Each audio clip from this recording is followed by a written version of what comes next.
worship leader this morning. I'm Cradle UU, who after decades of lapsed church attendance joined this community a few years ago. I've said this before,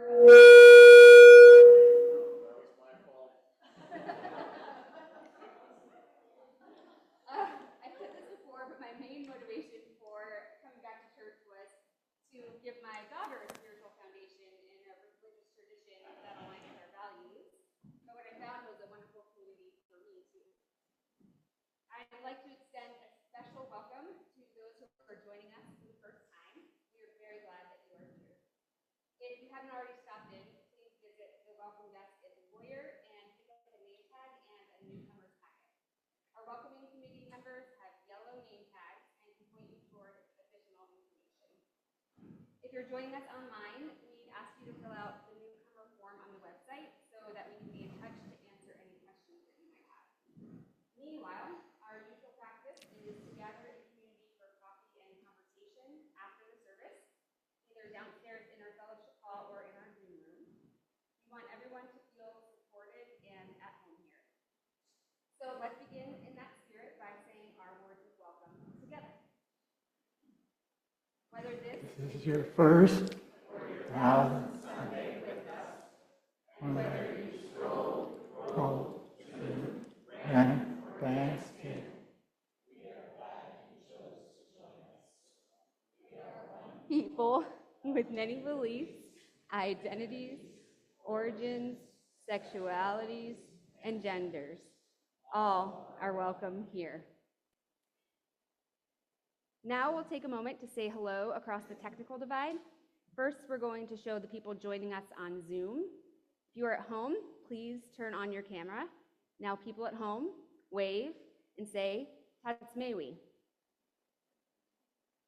We do have a couple, and now we have to say hello too.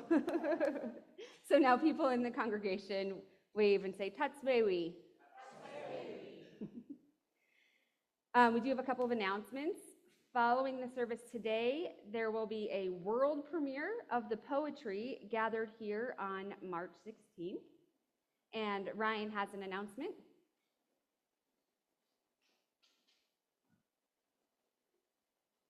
Oh, I'm so sorry. The poetry got moved. It was in the script and I didn't erase it. Well, we don't actually have a mic up here, but I brought my own. Okay, I just wanted to remind everybody that our annual service auction is going to be this Friday. It's coming up so fast. It'll be 6 to 8:30. I had little flyers by the entrances today. If you didn't get one of these, feel free to grab one or check our Facebook page or check your email. Donations are coming in. It's shaping up to be a real good event, but we could still use more desserts, more appetizers, some more live auction items. So please check out those links, see how you can contribute, and even if you can't contribute, we hope you'll still just attend, because that's a big part of it too. We want everyone to be there. It's going to be an incredibly fun night, so I hope you all can make it. Thank you.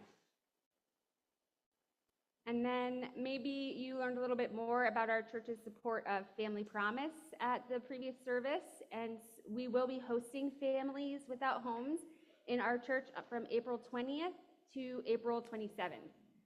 So please sign up through the Sign Up Genius link in the weekly newsletter if you can help out, or of course you can reach out to Nancy Nelson or myself. And there are various opportunities to contribute. We appreciate all of our volunteers, both new and old. Here end the announcements, I think. Nope, just kidding. And this mic will be on for you.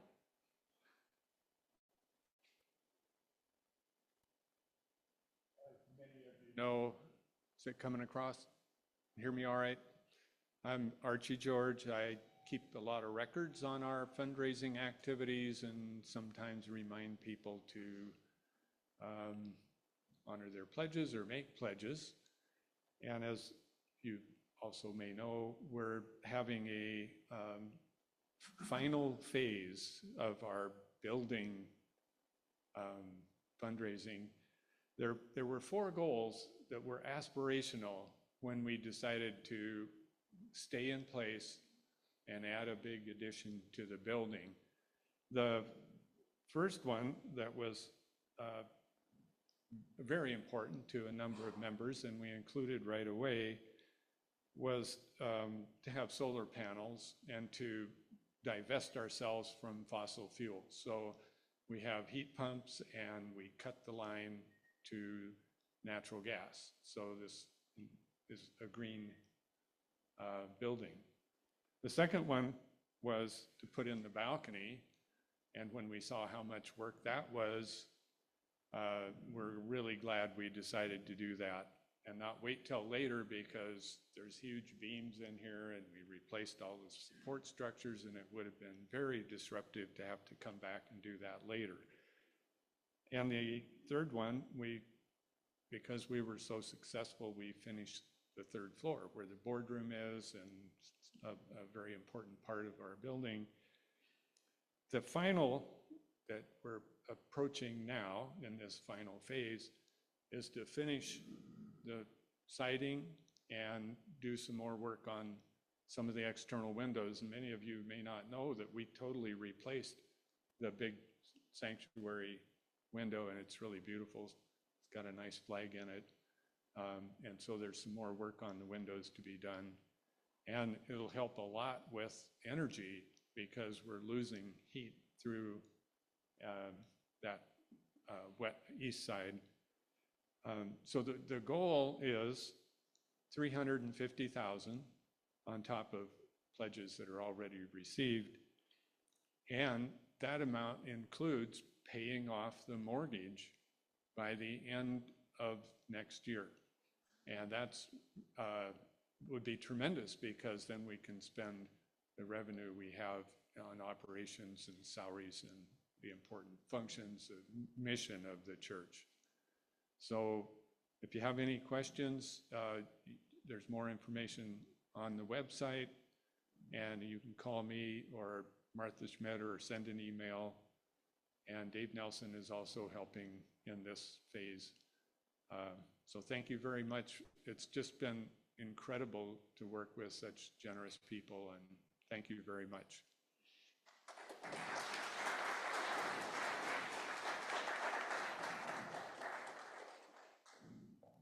And then I just had a quick one. We are hosting a musical tribute to Dan Maher on Thursday. So that'll be 6 to 9 p.m. here. I guess it's not technically a church event, but we should support it because there's a lot of great music happening.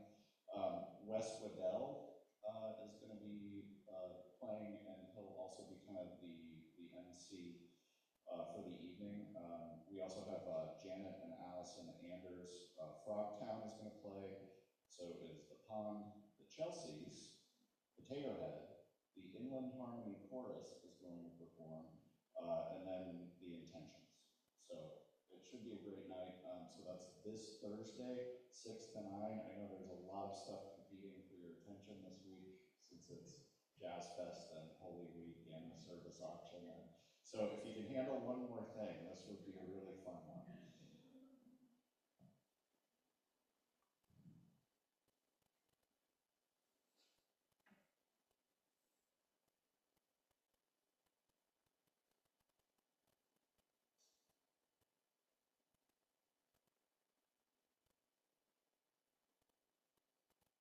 Here end the announcements.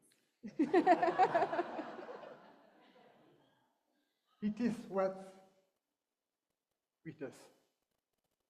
Precious land acknowledgement.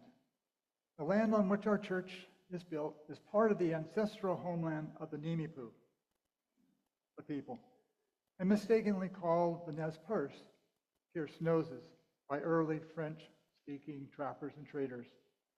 We acknowledge this land is held sacred since time immemorial.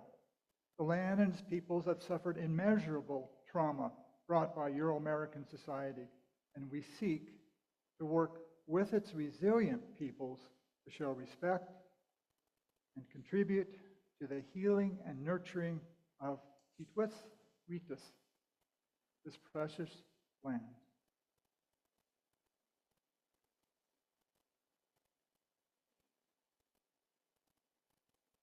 We hope that folks joining us via Zoom have a chalice or a candle to light and something to light it with.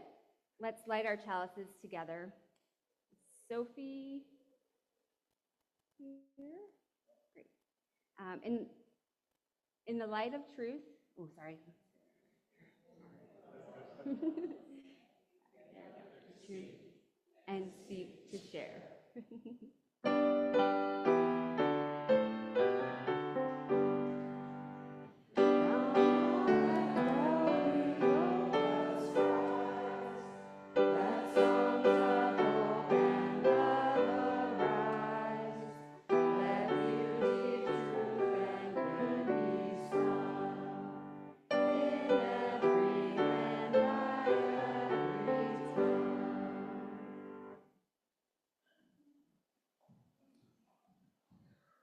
Tots may we. I'm Rodney Fry. I'm really honored to be here with you. Like you all, Michelle and I have always loved that special time in our Sunday services when Ginger or someone else shares a special story with our children. A time for all ages. Simply magical. I wonder, in the bigger scheme of things, if storytelling defines much of who we are, our identities, our values, our dreams of what we seek. In a real sense, we are made human through our storytelling. Stories on one hand, and the act of telling it on the other go hand in hand. Storytelling is the means, the how, to deliver the story's content, the what. Obviously, much has been said about the what. Hero's journey, epic dramas, tragic sagas, even a trickster's misadventure. Yet, less attention to how we deliver the stories. So today, we're going to try something a little different. Pay attention, listen. We're going to focus certainly on the content of several delicious stories, but also how we deliver them. How we deliver them. It's going to be sort of an extended time for all ages. But as it's full of stories, no promises that we're going to get out on time, because they have a life of their own. Speaking of time for all stories, invite Ryan forward.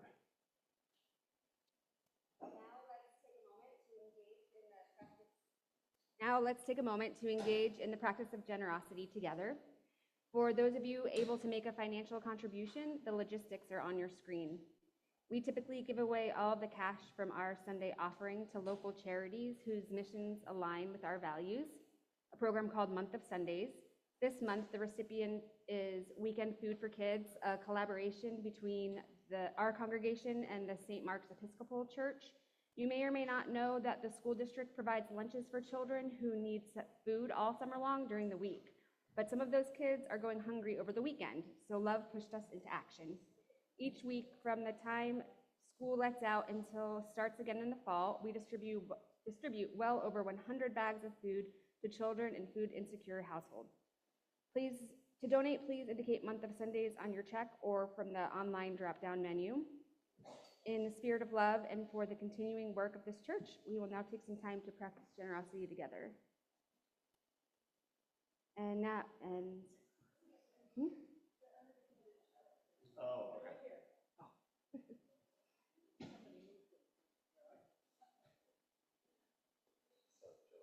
Okay, and I'd like to invite Joanne forward to make an announcement.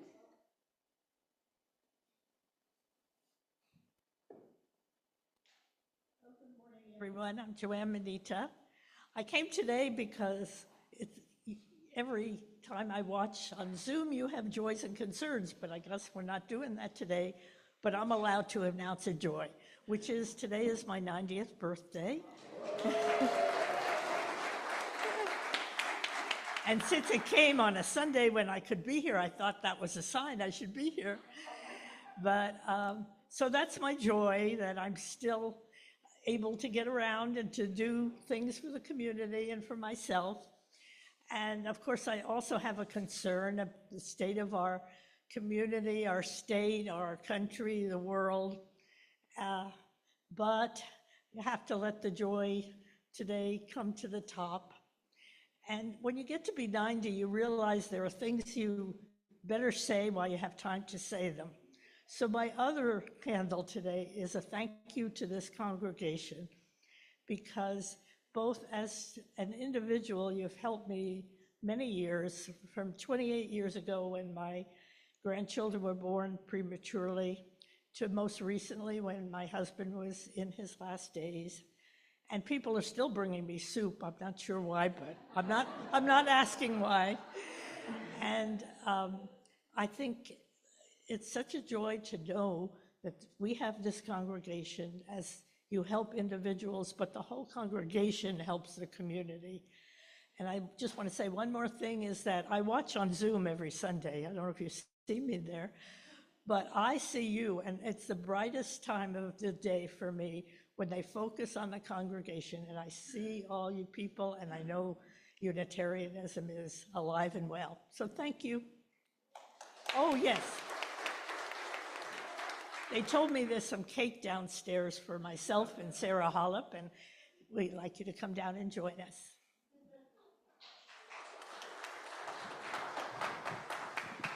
Okay, so we'll sing in just a second, but there's two more birthdays. So today is also Krista Kramer's birthday.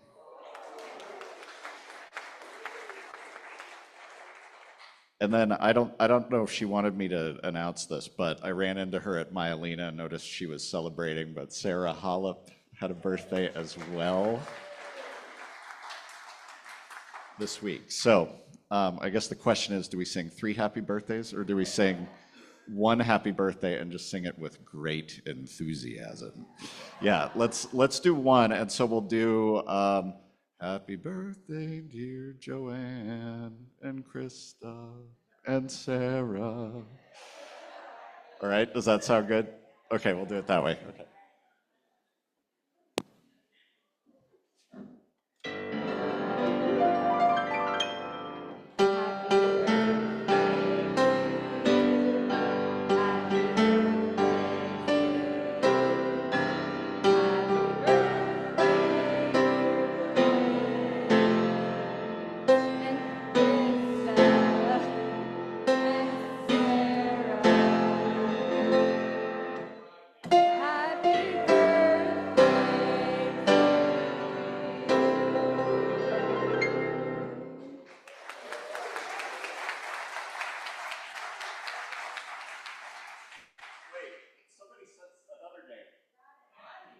Rodney.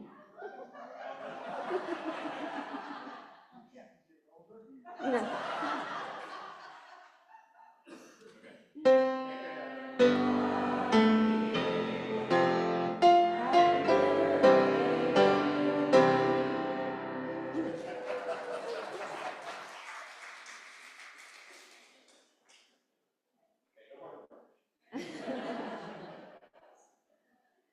Okay, is anyone here familiar with Utah Phillips?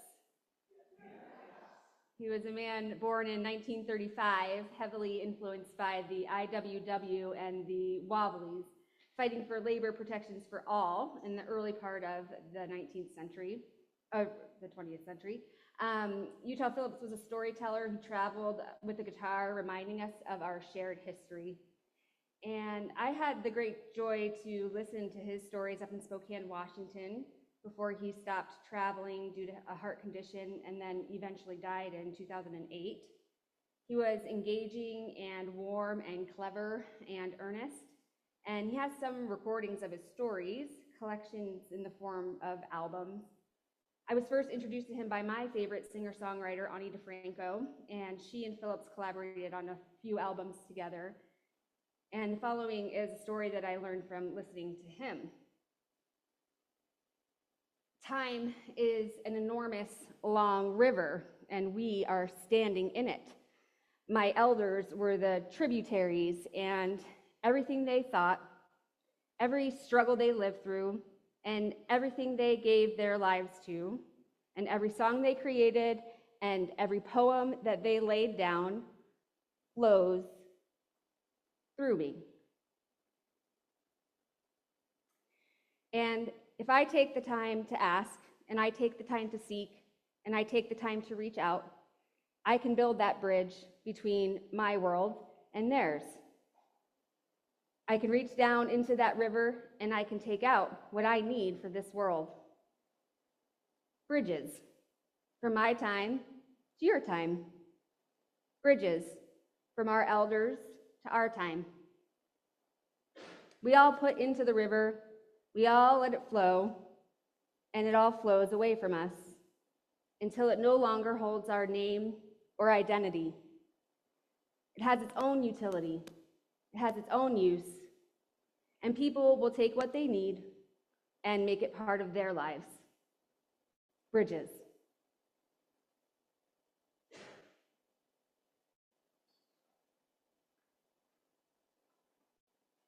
Reflection. Ew, that sounds very academic. And as a retired professor, I can get pretty wordy. I worked hard on this reflection. Let's put it down. I had the great honor of working with Lawrence Arepa, a Sea-Chump storyteller.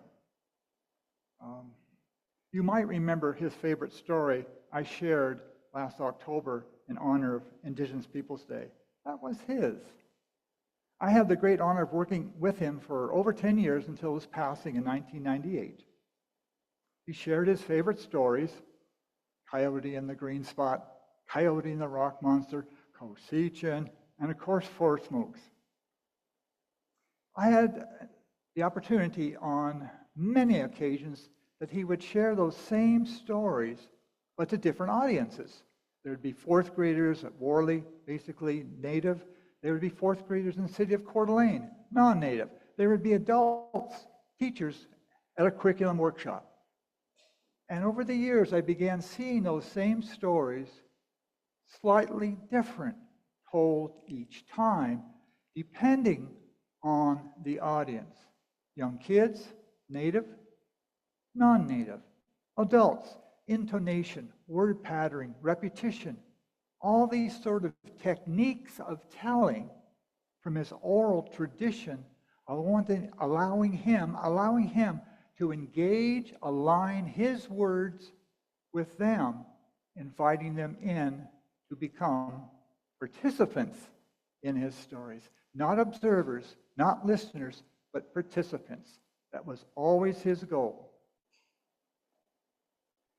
If you want my notes, they're available. Let's not go there today. I want to just finish with one other short story. I've been doing a lot of storytelling in the public schools in Coeur d'Alene over the years, and I got invited with other storytellers to share Saturday morning at the big mall in the city. So we were there. She was right before me. She was an actress par excellence, Academy Award winner, and when she read her story, it was amazing what Patty Duke did. Then me, oh my God. With tremendous angst, I got up there, probably just as nervous as I am here now, and I began with all the techniques my mentors like Tom Yellowtail and Lawrence Arepa and Mari Waters, all they had shared with me over the years. And I began telling the story. And the first thing I tried to do was really listen as best I could up here to you, to the audience of kids, parents, grandparents, trying to adjust my words, my eye contact, my hand gesturing, my repetition, my intonation, taking all the techniques to better draw them in. And of course, the way I remember it, that busy, noisy mall became quiet as a big group of folks were participating in my stories. Oh. Yeah. So, I'm going to share just one story this morning, but in two parts. This comes from the Colville people. In fact, William Buck told it during the 1930s extensively. But it's a story shared by all the peoples, native peoples up and down the Columbia. This is a time before the coming of human people. Before there were human beings here, the first animal peoples, they roamed the world, doing what the Creator asked them to do, to prepare the world for the coming of human people, prepare the world for them. Grizzly bear, elk, wolf, coyote, of course, and salmon. There's even rabbit and jackrabbit. They all had their roles. This is the story of salmon. Salmon's there. See him there coming around the bend. He's coming this way. Salmon always goes upriver because salmon always goes upriver. Because salmon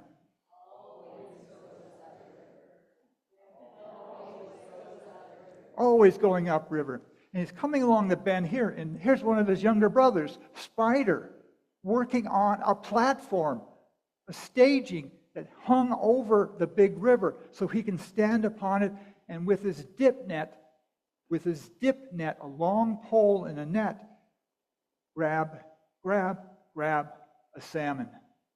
Bring it in. But Spider's not making that dip net so well. The twine's not holding, and boy, that platform's kind of rickety. It's never going to hold anybody. So salmon goes over to Spider. Hey, younger brother, let me show you how to make that scaffolding. And he works the logs, he moves them around, puts them this way and that way, shows them how to take that twine and make a beautiful net. Now, you would think a spider would know how to make a net.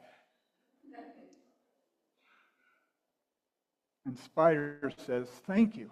And salmon says to Spider, soon the human peoples will be at this place. Soon they will come here. And when they come, I want you to show the human peoples how to build the scaffolding, how to build it strong, how to make that dip net, make it strong. So the salmon. I will tell them, Spider says. And salmon's going upriver because?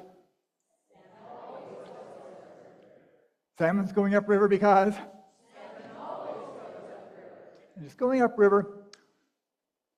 And he remembers something in the back of his mind of a beautiful dove young lady that would be perfect for marriage. And it's time for marriage. I'll go to the dove village, he says. He knows that many have tried to marry her, but all have failed. Even Grizzly Bear, as strong as Grizzly Bear is, the 5, all of them have tried. This warrior, that warrior. And only the one who can break the 5 elk antlers, break them, can win her hand. Many have tried, all have failed. I'll try my hand at it, Salmon says. So Salmon's going upriver because? Salmon's going upriver, and he's just minding his own business, and he sees something kind of shiny in his path. And he stops, and looks at it, and picks it up. And it's a really sharp piece of obsidian. A sharp piece of obsidian. What does he do? Takes that sharp piece of obsidian and tucks it neatly under his fingernail. Salmon's going upriver because? And he's just minding his own business, and suddenly, he sees a little pouch. Picks it up, looks inside. What does he see? Salmon oil. That's odd. So what does he do with it? He tucks it inside his mouth behind his cheek. Salmon's going upriver because? And as he's going upriver, he finally gets to the dove village. And he's greeted by some warriors over here. Grizzly Bear and Wolf. And for some reason, they all have their heads bowed. And there's some women behind there kind of teasing them because how they had failed to break the 5 elk antlers. Why have you come? Why have you come? They say. Why have you come? I'm going to try my hand at it. Salmon says, hands. I'm going to try my hand at it. Go ahead. Knowing Salmon, if they couldn't, he couldn't. Go ahead. So he goes to the main lodge, knocks to come in. The chief says, come on in. And he goes into the Tule Mat Lodge. And there inside, she sits. His eyes see her. She sees him. And she loves his beautiful red head. Why have you come? Why have you come? Try my hand at it. The chief thinks, there's no way Salmon's arms are going to do that. So, Salmon picks up the first one. Picks it up, and he just points. Chief, do you want me to break it here? Pointing with his finger. Giving a little kiss, just for good luck. And he, the chief says, here.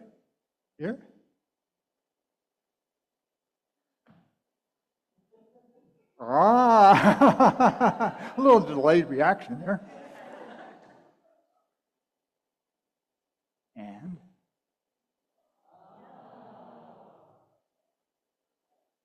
And where are we at now? That's right. Of course, the fifth one's bigger than all others. So extra, a little extra, and he.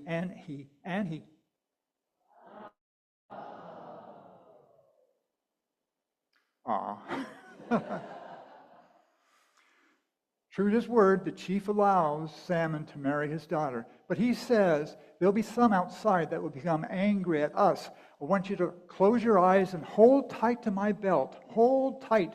Whatever happens, keep your eyes closed and hold tight. And they begin to leave, and Salmon's going upriver because... And sure enough, there's a bunch of folks out here that are not pleased with what they see. And they get angry, and they pull their bows and their arrows, and yelling, they shoot at Salmon. They shoot at Salmon. With arrows, they shoot. The arrows bouncing off. So much commotion, so much noise that Porcupine wakes up, puts on his moccasins and his quills, looks out his lodge, but it's just too much bother, goes back to sleep. All this commotion, all this noise, and Rattlesnake wakes up. And what he sees displeases him greatly. He takes a fang, puts it on that shaft, and with all of his strength, that arrow, into the back of Salmon. And Salmon falls into the river, falls. She lets go. Those 5 wolf brothers up there watching, they come down quick and they take her. And she spends her time. And he floats down the river, and that branch hanging over there catches part of his body, ripping off his skin, ripping off his muscle. That rock there. Finally, only the bones, rest on that sandbar downriver. And the sun bleaches them white. The end of this part. Oh.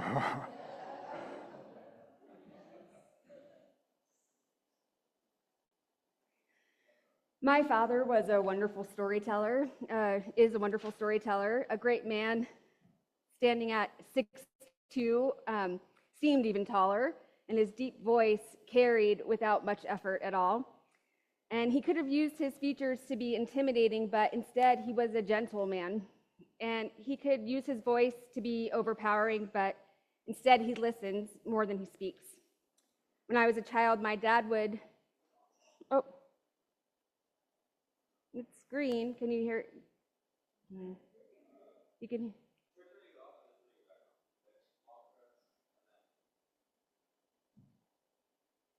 Is that better? No. How about that? Oh, okay. Each year at Thanksgiving, at our church service during children's story time, he would share Alexander and the terrible, horrible, no good, very bad day. In my middle childhood, he joined a local storytelling guild and honed his craft in church and attend local storytelling events to support other members. I imagine it impacted his professional life as well. He was a 7th and 8th grade science teacher. I haven't ever been so formal in my storytelling, but I do love to tell stories.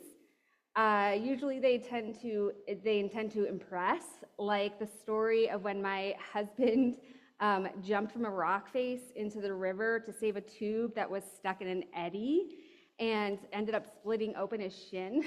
And then we had to drive 2 hours to the Orofino emergency department. And then the ER doctor was very impressed with the wound dressing, which I placed. And I've spent many hours sitting around a fire at summer camp, hearing stories from summers past and learning about a friend's weekend adventure, reminiscing, sharing heartache, and building connection. Still, when my friends gather, storytelling is a key part of our interactions. The stories that we choose to share tell the listeners what we want them to know about ourselves. Visiting our local DMV is often a delightful experience, and I mean that without sarcasm. I'm serious. Once I visited when it was over on Almond Street to replace a lost license, and the woman at the counter, as she was verifying my paperwork, there was another woman next to her that didn't have any customers to serve and engaged with me over curiosity about the ring I was wearing. The ring is a thick silver band, my wedding and engagement ring both. My husband made the ring out of a silver dollar. A silver dollar made from real silver from the time when silver dollars were made from real silver.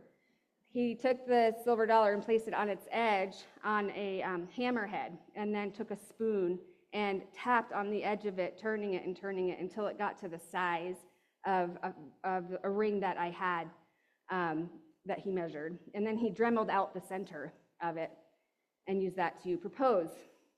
He also gave me a silver dollar and told me that I was going to make his wedding ring. And it's been a long time, and I have not yet done that, but I still have the silver dollar. I shared this story with the DMV clerk, and she smiled broadly, and she said, "I knew that had a great story." What a beautiful way to bring joy to someone's day and to build connection. Asking about someone's story is how we connect. We hear each other's stories every day. Often the sharing is informal and organic. In healthcare, when a patient enters the room, information is gathered.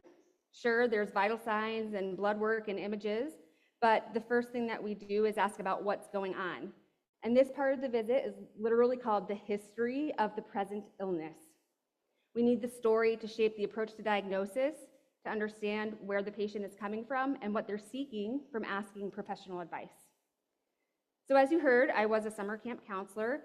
I went to a Presbyterian summer camp when I was growing up, but the kind of hippie Age of Aquarius type of Christianity, focusing on love and acceptance and joy and kindness. So please forgive me for the Christian-centric nature of the next story, but it integrates a piece of my story with an ancient Christian story. So I went to summer camp as a camper from the ages of about 6 to 16, and then I went through their leadership training program and became a camp counselor there too. And in that time, built community, was counseling with folks that I went as a camper with and had lifelong friendships with. And one of my friends was with a group of adolescents, campers, when she was a counselor. And there was some tension between the two campers, and they were yelling at each other, arguing. And finally, one of the campers was just so angry that he yelled at the other camper, "Jesus doesn't love you!" And everyone was silent. And my friend just took a moment and came up to the two kids and put her hands on their shoulders and kind of looked around at everybody and said, "Jesus loves us all." and it was really a great opportunity. She took her unit of campers and found a shady spot in the meadow for everybody to kind of sit down and calm down. And then she took the opportunity to share a story about Jesus. And there was this story, and probably you folks are familiar with this story. Jesus was talking to a lawyer, and the lawyer was kind of trying to catch. It seems to me when I read the story that the lawyer is kind of trying to catch Jesus, trying to figure out how to get around something. And this lawyer says, well, tell me, how do I have eternal life? And Jesus said, well, what are the most important commandments? And the lawyer says, the lawyer is very well studied and understands the Jewish texts that have come before, and says, well, to love the Lord your God with all of your heart and all of your mind and all of your soul, and to love all mankind. And Jesus said, yes, that's the most important commandment. And then the lawyer said, but who's mankind? Who is my neighbor? And so then Jesus told this story of, he said, well, let me explain, let me tell you who your neighbor is. So Jesus told this story where a man was walking back to his home on a road, and on his walk back, he rounded a bend and he was attacked by robbers. And they beat him and they stole his goods. And the man was injured and beaten on this road, and he was alone. And then someone walked by and rounded the bend and saw him. And this person was a person who was highly regarded in the community and was just a well-known person in the public sphere. But alone, he did see the man lying there, the injured man lying there on the road, but he just walked on by. And then a bit later, there was another man, and this man was someone who was very high up in the church, very well read, a priest, someone who who was, again, well regarded. And he came across and saw the man injured on the bend on the side of the road, and he just crossed the road and kind of averted his eyes and pretended like he didn't see him, and then kept walking on by. And then more time passed, and finally, another man from a different region, from a region that was often at odds with Judea, with the people of Judea, walked by and saw the man. And that man came to the injured person and helped him. He took oils from his pouch and he put it on his wounds, and he took herbs and he helped the patient and helped the injured person. It helped to treat the injured person. And then he helped the injured person get onto his own donkey and then walked him to a nearby inn. And when he got to the inn, he stayed with the injured person and made sure to get him some food and help him start recovering. And then when he had to leave the next morning, he went down to the innkeeper and gave him some money and said, here's some silver coins, and whatever needs to be done to take care of this person, if it costs more than these coins, on my way back through, I'll stop by and I will pay for that. So as Jesus finished his story, he asked the lawyer, who do you think was the neighbor in this story? Right? Who was being a good neighbor in this story? So in spite of the positions of the people who were well regarded, who was the person who treated his neighbor?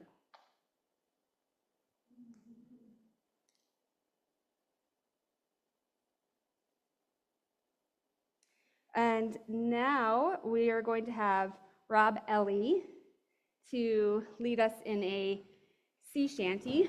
Music is integrally connected with storytelling, and I have this image of bards in public houses traveling from place to place. Sea shanties were sung as a way to synchronize movements on a ship during doing repetitive tasks, and so we have Rob Ellie here to share some with us. I think Sam wanted you to do some work, so you have work to do right now. This is a shanty from the Essequibo River, which is in Guyana, right next to Venezuela. It started its life as a loading shanty that black workers would use and made up while they were loading cargo onto a ship. And then it transitioned into a halyard shanty that black sailors predominantly would use to coordinate hoisting the sails. So the old boom with the sail on it that everyone would have to pull at the same time in order to lift up. So I'm going to teach you the chorus, so go through it once and so you can sing along with this. And you can sing harmonies all you want, do whatever, but sing from here, not from here. You don't have to sound good. It's a sea shanty, okay? So the chorus goes like this. Somebody, oh, Baritanana, we're somebody, oh, somebody, oh, somebody, oh, Baritanana, we're somebody, oh. Right, so try it with me, and you'll catch it as you go, okay? Somebody, oh, Baritanana, we are somebody, oh. Somebody, oh, somebody, oh, somebody, oh, we are somebody, oh, somebody, oh, somebody, oh, Baritanana, we are somebody, oh. I'm gonna go up a half step because it's a little low, so one more time.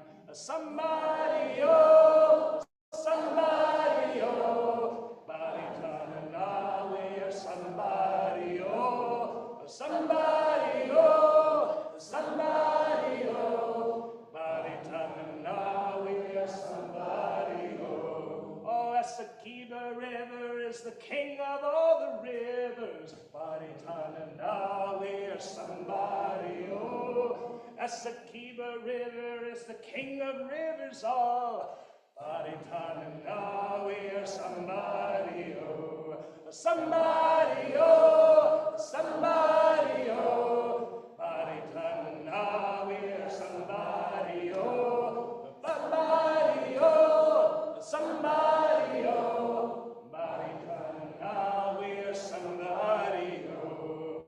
Oh, Essequibo Judies are the queens of all the Judies, Baritanana, we are somebody, oh. Essequibo Judies are the queens of Judies all, Baritanana, we are somebody, oh.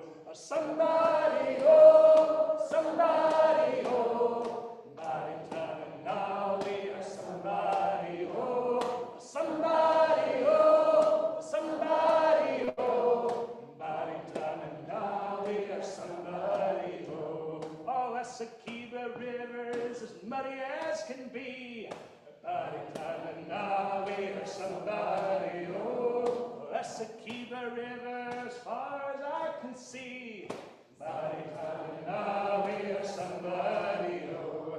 Somebody, oh, somebody, oh, Baritanana, we are somebody, oh. Somebody, oh, somebody, oh, Baritanana, we are somebody, oh. Running like the devil cause we're running from the squall, Baritanana, we are somebody, oh. Running like the devil or the devil take us all, Baritanana, we are somebody, oh.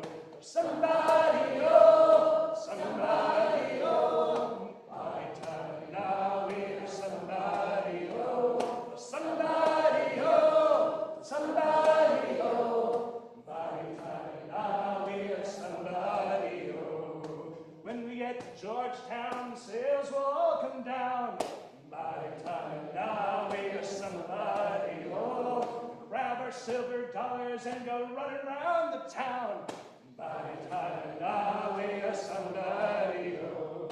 Somebody, oh, somebody, oh, Baritanana, we are somebody, oh. Somebody, oh,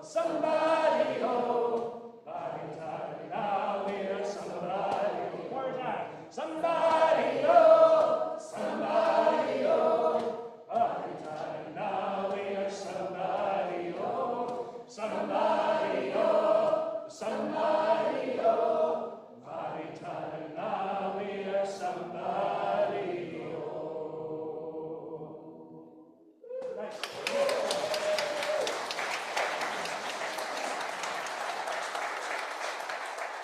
Thanks so much. Special. Well, continuing the tradition of my academic background, I'm going to scrap my notes. And I just ask a question. So what? Orality-based storytelling. Pretty esoteric, pretty unique. I don't do that every day. And I was thinking to myself as I was putting this stuff together, is there another place in which it's applicable? Does it have application? I thought and thought and thought, storytelling, And then I realized I was doing it all along. As a chaplain at Whitman, I would go into a room of a perfect stranger and listen to my audience, being attentive to everything. I needed to understand something about them, that history. I needed to understand that. So then I can, with empathy, play it back so they can get a little comfort. And then modify it with this prayer, this scripture, this poem, this ad hoc group of words aligned with who they are. I was like a storyteller as a chaplain. And then I realized one more thing. I reflected on it. In each encounter with a patient, I would adjust my words, align my words to bring the patient into the story as a participant, embracing interdependence. I seek to adjust my words with a rich diversity that's made up of our community, acknowledging pluralism. I adjust my words to support everyone, regardless how different they are from me, how much support they need, justice and equity. I adjust my words so they can, in a small way, have a spirit of transformation. I adjust and align my words so that when I leave the room, I've left a small gift. In other words, from my heart, generosity and love. I know I have you hanging on your seats. So salmon's going up the river because salmon. Have you been listening? He's not in a good way. Just then, who's out there but Mouse, maybe gathering something for his family. And he sees the bones. He's really good at bone analysis and identity, and recognize them right away. Those are the bones of salmon. What happened to his chief? So he goes back to his village and drags back a big pouch of salmon oil. And that day rubs those bones, singing his song, his medicine song, singing his words to those bones with the oil. That day, a second day, a third day, a fourth day, a fifth day, those bones are rubbed with that song sung. And from those bones, flesh and muscle and life comes forth. And salmon stretches and, whoa, I've been sleeping a long time. And Mouse says, no, you've been dead. By the way, when you were gone, the 5 wolf brothers came down and they took Dove. They're up there, way up there in the mountain. Thank you, Salmon says to Mouse. And Salmon's going upriver because he's not hearing you up there.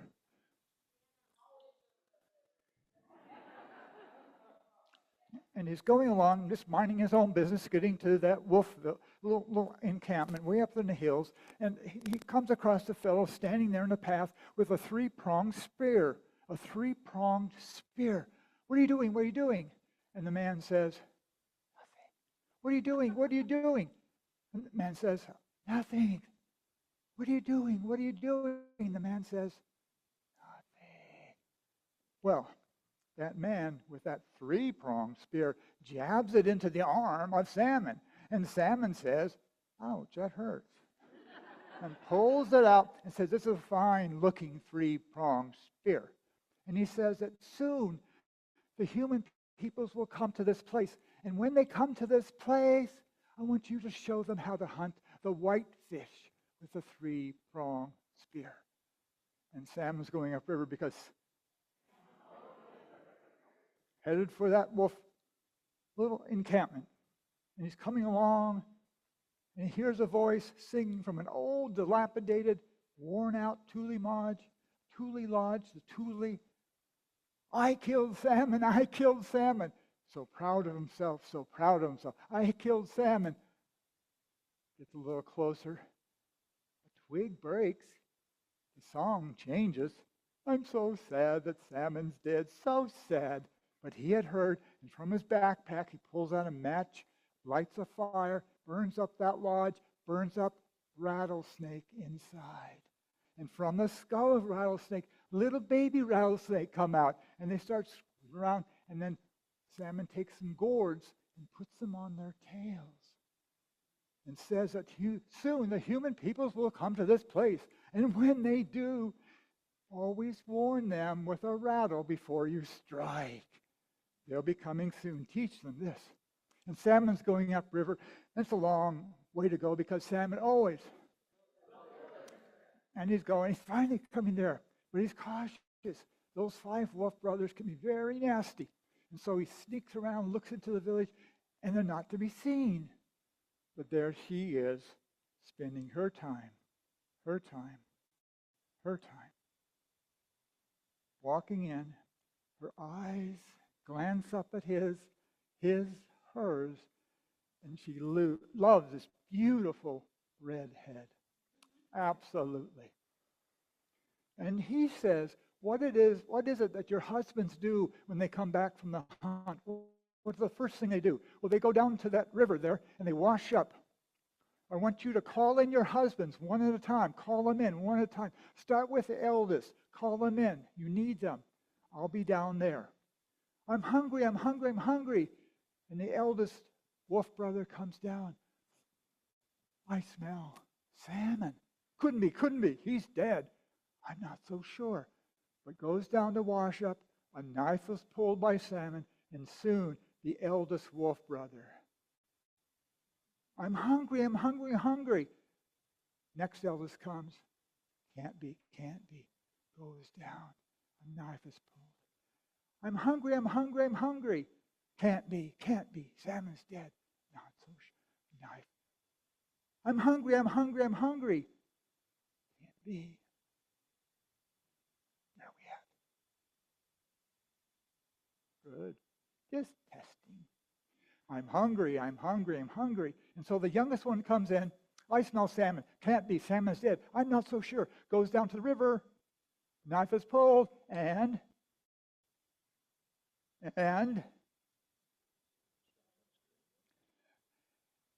Salmon says to the youngest, you're the gray wolf, and you won't be reintroduced into Idaho until 1995. You teach them how to do this. The gray wolf calls off. And then Salmon comes to his loved dove. They look each other in the eye, and she loves his beautiful red head. But he says to her, I'm leaving now, but you call my name, you sing my name, and you teach that song to the human people soon to come. Teach them that song well, so when they hear it, they know I'll soon come. They know to build their scaffold, to prepare their nets. I'll soon be coming. And Salmon goes downriver, because Salmon always goes. And you recognize Salmon because he still has that arrow point in the back of his neck. That's the end of the trail there.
And we ask the question, can the ancient be applied to the contemporary?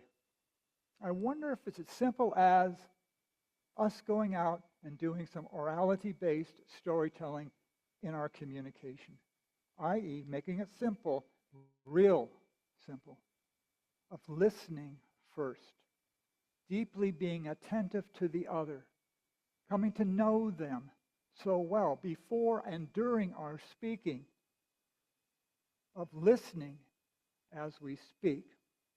And second, of speaking our story, our values, never compromising our truth, but always in a way adjusting the words to invite the other into the story as a participant, greeting them warmly by knowing them well enough to phrase who we are with their voice. To effectively convey our voice is to deeply listen to their voice. There's no better term for this form of communication than what the Seachums call heart knowledge. Heart knowledge. And my good friend, Bill Boris, sitting over here, what Bill calls nannering. Our acts of storytelling, our acts of communication, embedded with generosity and justice, embedded with pluralism and equity, embedded with interconnection and transformation, embedded with empathy and love. Storytelling that I believe can bring about the better angels of our nature. Orality-based storytelling with love at the center. And so as we go forth with Heart Talk, spread a little random act of heart talk and the joy that it can bring. Thanks, Michelle. She brought up something that I think perfectly brings us to a nice transition. Tom Yellowtail is certainly one of my most important mentors. And he invited me to his cabin, a rural part of Crow Reservation, and we each night would share stories, and they were just absolutely wonderful because he wanted them written down, passed on for the next generations. His favorite was Burnt Face. And as he shared that stories with me, that late into the night, he said to me, Rodney, if all these Great stories were told. If all these great stories were told, great stories will come. So keep telling.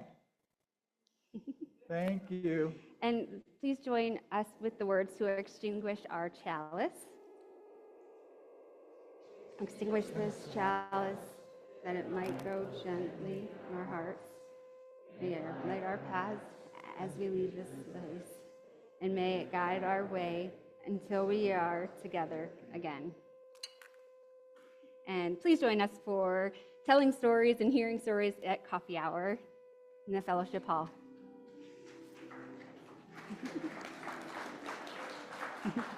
Oh, that was wonderful. Yeah. Good job. Yep.